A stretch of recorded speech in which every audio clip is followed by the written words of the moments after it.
अस्सलाम वालेकुम दोस्तों, आज मैं आपके साथ हरी चटनी की रेसिपी शेयर करने वाली हूँ। इस चटनी को आप मसाला चटनी भी कह सकते हैं और रायता चटनी भी कह सकते हैं।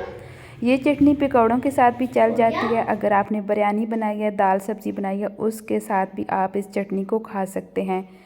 तो चलें जी, इस मसाला चटनी के लिए हम तैयारी कर लेते हैं कि आज हमें कौन कौन सी चीज़ें चाहिए। और यहाँ पर हमने ऐड कर दिया हरी मिर्च और पुदीना। अब हमने इसमें ऐड कर देना है धनिया। और धनिया भी ये देखें, इसके हमने पत्ते पत्ते उतार लेने हैं और ये जो डंडियाँ इसकी हमने निकाल देनी है। इसी तरह सारे पत्ते मैं निकाल लूँगी और डंडियाँ एक साइड पे कर दूँगी। इन डंडियों को आप पकौड़ों में भी डाल सकते हैं और हांडी में भी डाल सकते हैं, कोई चीज़ ज़ाया नहीं जाती। ये देखें, इस तरीके से जैसे मैंने पत्ते उतार ली, इसी तरह आपने भी उतार लेने हैं। और इस चटनी को थोड़ा चटपटा बनाने के लिए यहाँ पर हमने ऐड कर देना है अनारदाना। ये देखें, इतना हाफ़ टी स्पून आपने ऐड कर देना है। नमक ऐड करेंगे और सारी चीज़ों को हमने अच्छी तरह कूट लेना है। ये देखें, अनारदाना बहुत ज़्यादा मोटा होता है, आपने अच्छी तरह कूटना है, बाद में ये दांतों के नीचे ना आए जब आप इस चटनी को खाएँगे तो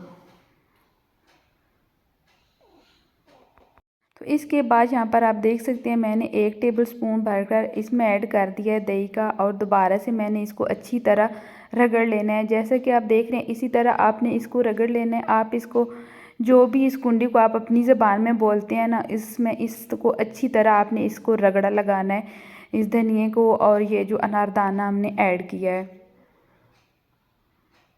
तो अच्छी तरह हमने पेस्ट बना लिया है, बिल्कुल बारीक हो गया है। तो अब हमने दही ऐड कर देना है।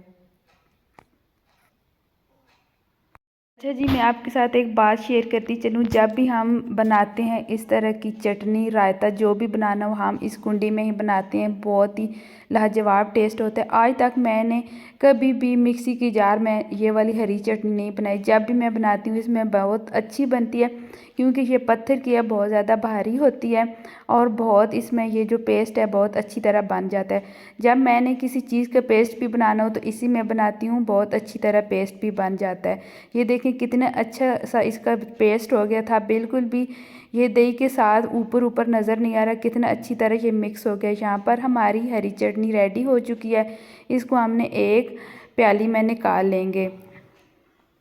आप मेरी हरी चटनी और मसाला चटनी का कलर चेक करें, इसका देखें, ये धनिया पुदीना जो मैंने ऐड किया था बिल्कुल ऊपर नज़र नहीं आ रहा, बिल्कुल इसका एक जैसा कलर आ रहा है। तो अभी हमने इस पॉइंट पर आकर मसाले ऐड कर देने हैं। मसाले हमने इसलिए ऐड किए हैं क्योंकि ये हमने रायते के तौर पे भी इसको इस्तेमाल करना है और हम इस पकौड़ों के साथ भी इस चटनी को खा सकते हैं। अगर आपने पकौड़ों के साथ खाना है तो आपने ये वाले मसाले ऐड नहीं करने। अगर आपने रायता बनाना है तो ये वाले मसाले ऐड कर देने हैं। इतना अच्छा टेस्ट आ जाता है इस मसालों का। ये वाले जो मसाले मैंने ऐड किए हैं, ये मैंने जो होता है काला ज़ीरा और मैंने ऐड कर दिया है काली मिर्च का पाउडर। आप सफ़ेद ज़ीरा भी ले सकते हैं, लेकिन इस टाइम मेरे पास नहीं था तो इसलिए मैंने काला ज़ीरा इसमें ऐड कर दिया है। बहुत अच्छी ये चटनी हो जाती है, बहुत लाजवाब सा टेस्ट होता है। आपने मुझे कमेंट करके ज़रूर बताना है ये मेरी हरी चटनी की रेसिपी आपको कैसी लगी। फ्रेंड, अगर मेरी हरी चटनी को आपको रेसिपी अच्छी लगती हो तो प्लीज़ मेरी वीडियो को लाइक, शेयर एंड सब्सक्राइब ज़रूर करना। ये देखें कितनी ये माशाल्लाह से गाढ़ी बन गई है। इसी तरह न्यू रेसिपी, न्यू टिप के साथ फिर मिलूँगी, तब तक के लिए अल्लाह हाफिज़।